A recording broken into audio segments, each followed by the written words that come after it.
All right. So our current events project is on Tesla. My name is Jacob. Gianni. All right. So Tesla's low share price. In 2019, Tesla saw a great decrease in the market price per share.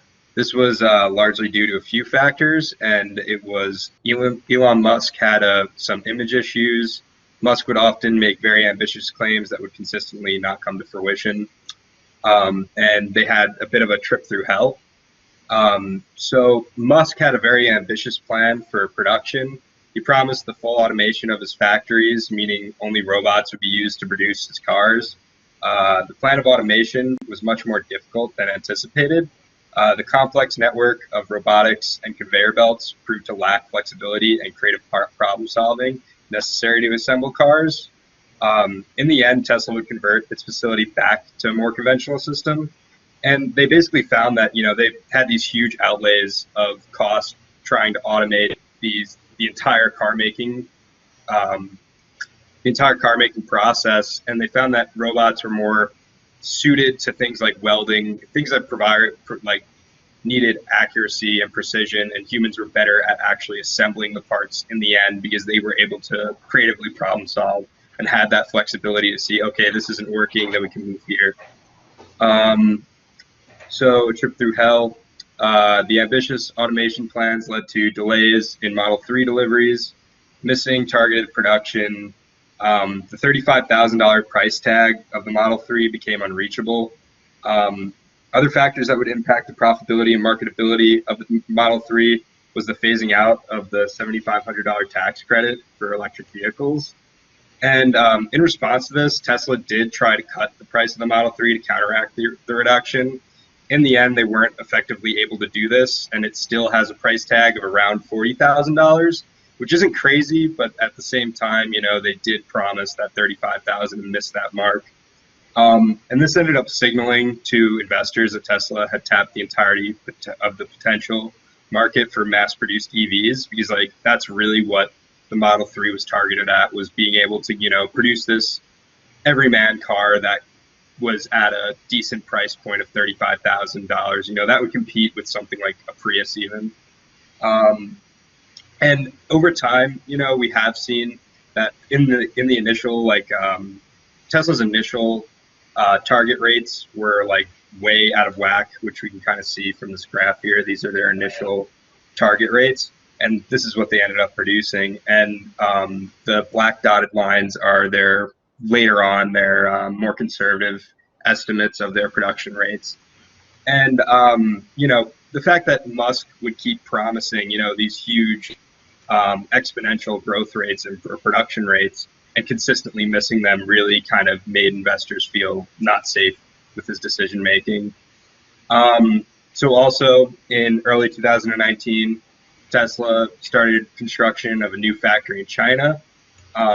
China is a large consumer of electric vehicles, and China is the world's largest automotive market. This made the move to China seem like a good move for Tesla. However, once again, Elon Musk made questionably ambitious claims about the outlook of the factory, and he promised that by the end of the year, the factory would be operational. This just didn't seem like it could ever come to fruition. So what has changed? In the third quarter, 2019, Tesla delivered a surprise profit. This made it look like Tesla was back on the right track. And during 2019, Tesla made an announcement and provided a demonstration of the first electronic pickup truck. And, Musk was on stage when the demonstration of the truck's bulletproof windows went awry. I'm sure we've all seen it. And, bulletproof windows? Yeah, they did. And one of the things in the demonstration, it was actually kind of funny. They were throwing these metal balls at the Cybertruck windows, and they ended up just completely shattering the window. And Musk's typical awkward way, he didn't really know how to react. He's kind of standing there, tried to make a few jokes that didn't really land. But ironically, instead of a decrease in share price, we actually saw some hype develop about the Cybertruck. They weren't really focused on what you would typically see is, a share drop after something like that happens. And from that video you sent us, it said that it was even, unfounded that this has ever happened before. Having the CEO of a large company like that, just fail in a demonstration. So Tesla and Elon Musk are now making good on promises. And exactly a year after Tesla broke ground at its new Chinese factory, Tesla announced its first deliveries of Chinese-made Model 3s. And, this is kind of huge because, we've consistently seen Elon Musk make these unsubstantiated claims of, we're going to reach this, we're going to do this, and consistently failing to reach those, goals. Finally, now we're seeing him start to make good on these goals. And I think that's why we saw such a huge increase in Tesla's share price. Do you think he sort of just gets excited out there and, is trying to look at the future and say what it is, and then worry about how it operationally handles after that? Yeah, and I really think that that's why, I think, yes, for a while he was like that. And that's why a lot of investors were kind of worried about, going in on his company, and why we saw such low share prices was because nobody was willing to make their bets on this guy who hasn't been able to execute yet. He's making these wildly unsubstantiated claims. And I mean, you do really have to be that way to be an innovator. And I think that's huge, and at least when it comes to Musk, is being able to see, okay, what could it be? And then focus on, all right, how are we going to do this? But I think that he could have been a little more conservative with what he released to the public and what he was kind of saying, and having a little more of a conservative outlook, at least in his display to the public, if you get what I'm kind of saying. Okay. But the underlying business concept of where they're going with this is it hasn't stopped. This is still a momentum play, if you will. Yeah, no, definitely. So another thing that happened during 2019 was Tesla confirmed another one of Musk's goals, the delivery of 360,000 vehicles in 2019. And, like I said before, Musk is now executing on his promises. So Tesla is now the world's most valuable automotive company, right? So the main reason I think, is innovation. And this company has seen the writing on the walls. And as we were talking about before, we got into the presentation, the health of the environment and sustainability have become huge concerns for consumers. And even governments around the world are starting to make that change, and we were saying America is not really moving in that direction like everybody else. But I do think that we'll see that change come around very shortly. This has created a large market for all kinds of environmentally friendly products and services. And electric vehicles are considered by many to be the way of the future. Tesla has been at the forefront of electric vehicle technology since its inception. And very few large automakers were willing to take the risks that Tesla has because of the complacency with traditional vehicles. And though Tesla has faced challenges, now they have cost-saving technology that their competitors don't necessarily have access to yet. They're going to have to sink their own costs into that. So private auto, let me just go back. So if we got most of the world other than the U.S. focusing on how to reduce emissions and cleaner skies, and electric vehicles seem to be the way of doing this, we got basically 7 billion people in the world, and once you start selling to that 6 billion 7, the rest of us sort of got to come along to it. Yeah. No, I mean, I feel like, it will be a broader market going forward. Right now the electric vehicle market really, I think it only made up 1.9% of vehicle sales last year or something like that. But if we look at Tesla's control of that market, they sold a quarter of those vehicles, Okay. So that's kind of huge that they have such, huge, market control in that area right now. I hope you can come to the Smith meeting at 4 o'clock on Wednesday, because Dylan has been thinking about GM for a couple of different reasons. So you might want to be able to, if you can join us at that point, you might want to come and just see what his ideas are with GM versus Tesla. Yeah, sure. No, I think that'd be great. So right now, Tesla has a first mover advantage With the creation and patent of their energy-efficient, low-cost batteries, Tesla has obtained a significant leg up in the electric vehicle industry. And we have seen other automotive manufacturers try to enter the EV industry, such as Daimler AG, which is Mercedes-Benz, but struggle due to the challenges in manufacturing and high costs. And through these hardships, we've seen Tesla has managed to prevail right now, and this will give Tesla a leg up on the competition as competitors struggle to adapt to producing EVs. So impact of COVID-19. Traditional automotive makers are scaling back production currently, and these competitors are now spending less on the expansion of their electric vehicle product lines. And this will give Tesla an extreme advantage to continue to focus on solidifying its control over the EV aspect of the industry. And Tesla's moves to automate its factories will also prove an advantage, because although they kind of failed in completely automating their process, they were able to reduce the amount of humans that they needed on the assembly lines. And I think that that can really prove to be an advantage when it just comes to producing cars. As we know, like with social distancing, having people not come into the workplace has been huge, and factories being shut down.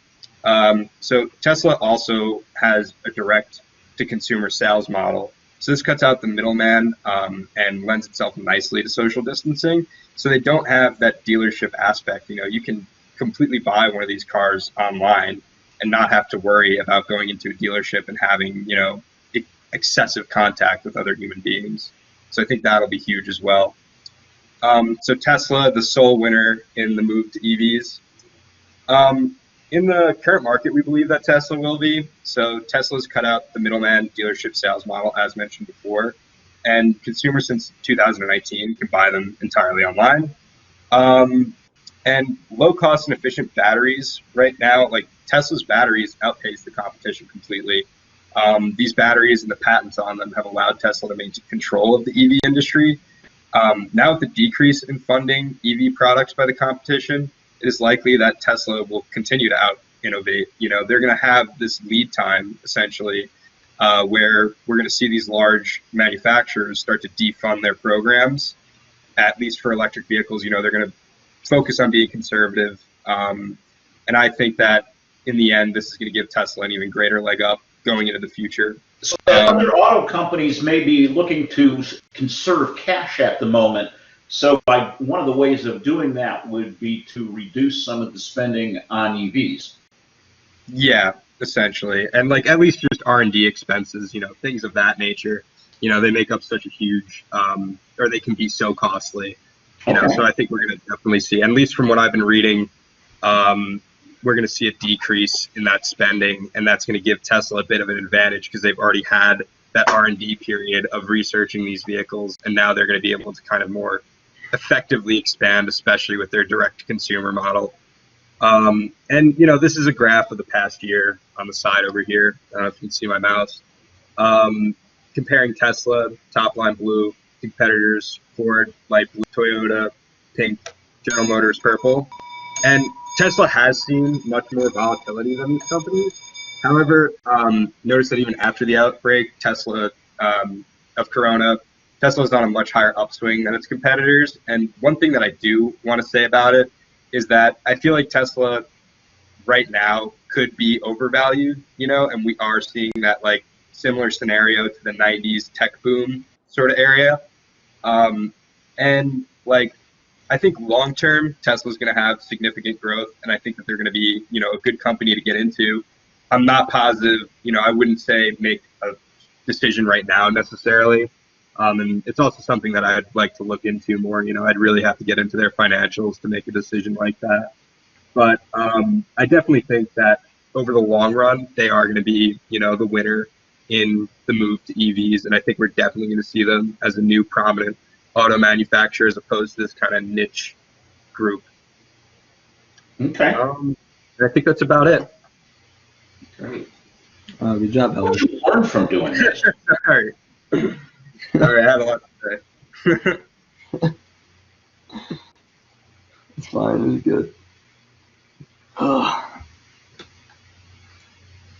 Any questions? What did you guys learn from this? So, I mean, like, honestly, one of the main things that I took away from it at least was I don't know. I guess it was more of just like I guess Tesla's position and just the automotive position in general, like really getting an understanding of that industry. I would say I got kind of a bit of a takeaway from that.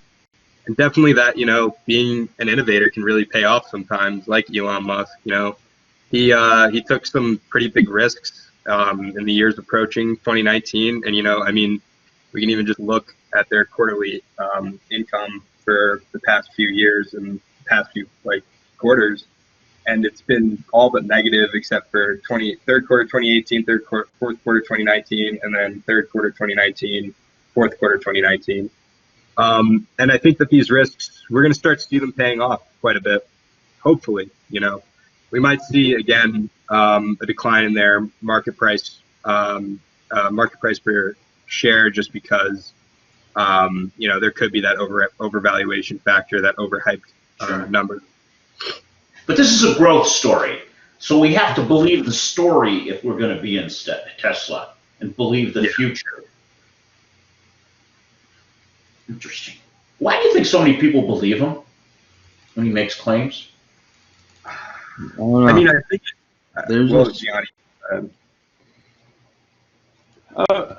He's just known as a really smart dude, and it's kind of just embedded in everyone's head almost. So whenever he says something, for the most part, people usually take his word for it. I mean, Helmut could speak more on it, but that's something that I think gives him a lot of the respect out of people, because the cars he created. I mean, he was pretty much the one to start the electric car industry almost. He made it most well known just compared to the other electric car companies. So do you think people want to believe him? Yeah. Yeah, and I mean, one of the things, I don't know, I actually learned about this Tesla when I was in I think it was 6th or 7th grade in tech class. They just showed a video of the Roadster, of the really old Roadster. And I just remember looking at it and being wow, that's the way of the future, and it really did just kind of inspire that hope of saying, oh, we can have, a world where there are these cool, electric cars, this nice looking car that you wouldn't expect to be an electric car, whereas opposed to when you'd see the hybrids of the early days, you think of a Prius or something like that. And Tesla has kind of always been on that, and in the article they even said, Musk is kind of betting on cool and cool and luxurious to beat out practical and pragmatic. So I thought that was kind of interesting. And I feel because of his, maybe not success, but just success in the sense of starting Tesla and also starting SpaceX, people really do look up to him and really do, as Gianni say, look at him as a smart dude. Mm-hmm. Yeah.